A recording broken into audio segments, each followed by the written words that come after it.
Here I have VIVO V20 SE, and today I'm going to show you how to add a Google account on this device and also how to remove it. So firstly, you have to open settings, then you have to go to the account section.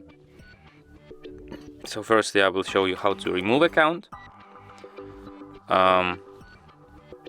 Let's remove this account, tap on it, then tap remove account, then confirm it. And to add account, tap add account, then select Google.